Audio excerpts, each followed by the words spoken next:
The title is Yeshua Must Increase. And we're going to John, Psalms, and 1 Corinthians. And we're going to John chapter 3, verse 30. He must become more important while I become less important. Other translation says he must increase and I must decrease. Now, let's talk about John the Baptist. Now, he had a following of his own. And even up today, people know the name John the Baptist as well as they do Yeshua. So as far as popularity goes,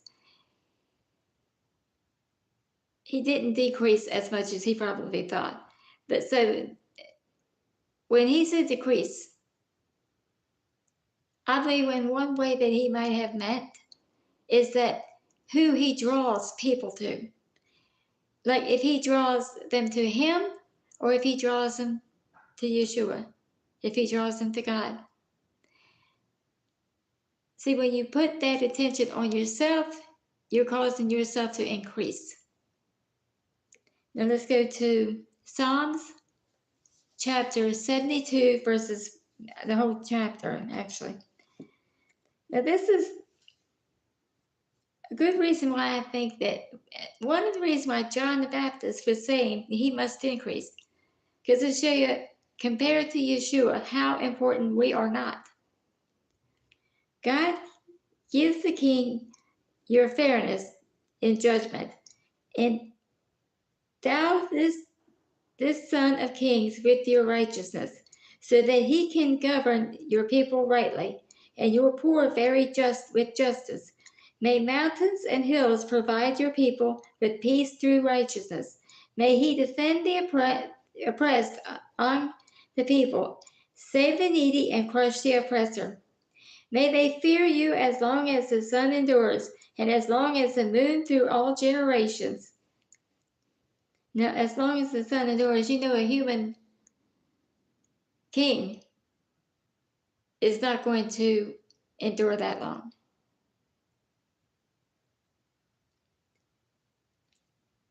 May he be like rain falling on mown grass, like showers watering the land. In his days let the righteous flourish, and peace abound till the moon is no more. May his empire stretch from sea to sea, from the Euphrates rivers to the ends of the earth. May desert dwellers bow before him. May his enemies lick the dust. The kings of Tarshish and the coast will pay him tribute. The kings of Shiva and Shiva will offer gifts. Yes, all kings will prostrate themselves before him. All nations will serve him.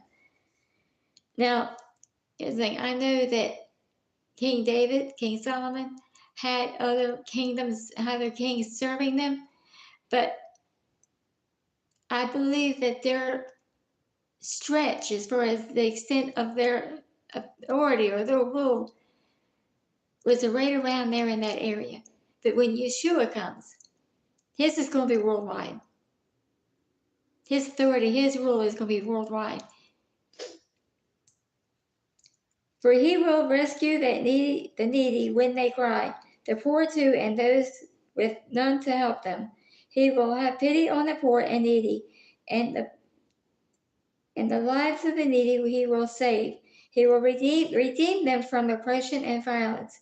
Their blood will be precious in his view. May the king live long. May they give him gold from the land of Shiva. May they pray for him continually. Yes, bless him all day long. May they be an abundance of grain in this land, all the way to the top of the mountains. May the crops rustle like Lebanon. May people blossom in the cities like the grasses in the fields. May his name endure forever. May his name Yenon. Now I looked this up. The name Yenon is a name that Jewish tradition associates with Messiah. As long as the sun, may people bless themselves in him. May all nations call him happy. Blessed be Adonai God, the God of Israel. Who alone works wonders. Blessed be his glorious name forever. And may the whole earth be filled with his glory. Amen. Amen. This completes the prayer of David, the son of Jesse. Now, all this is YESHUA. This is YESHUA. Now, there's things we cannot do that YESHUA did. It makes him more important than any of us. First off, we can't redeem people like he did.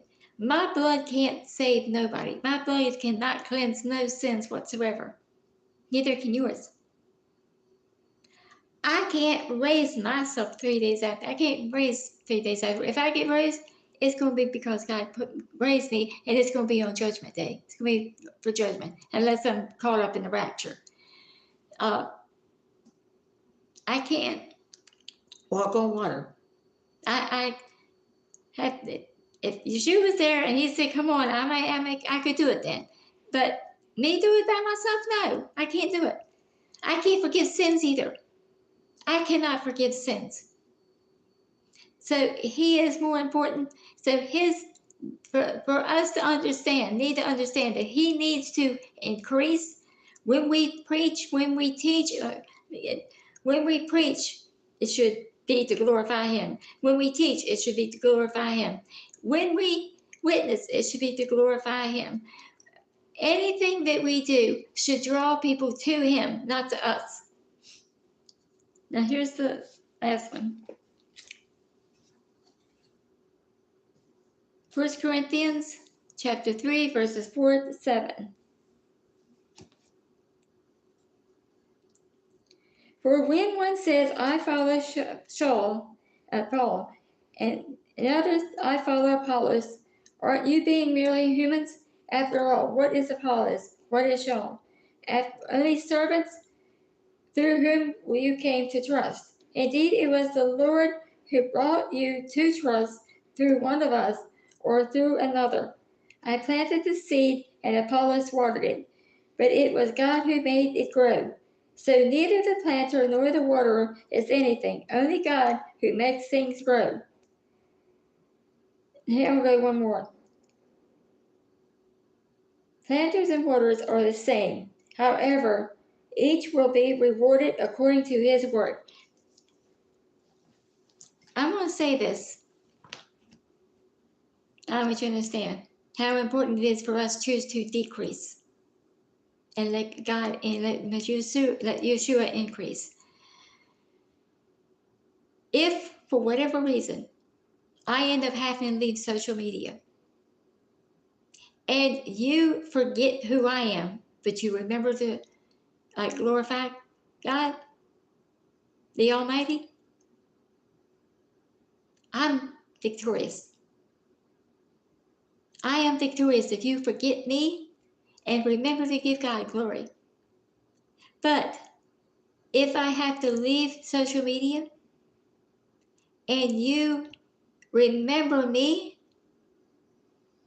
but don't glorify God, I have failed.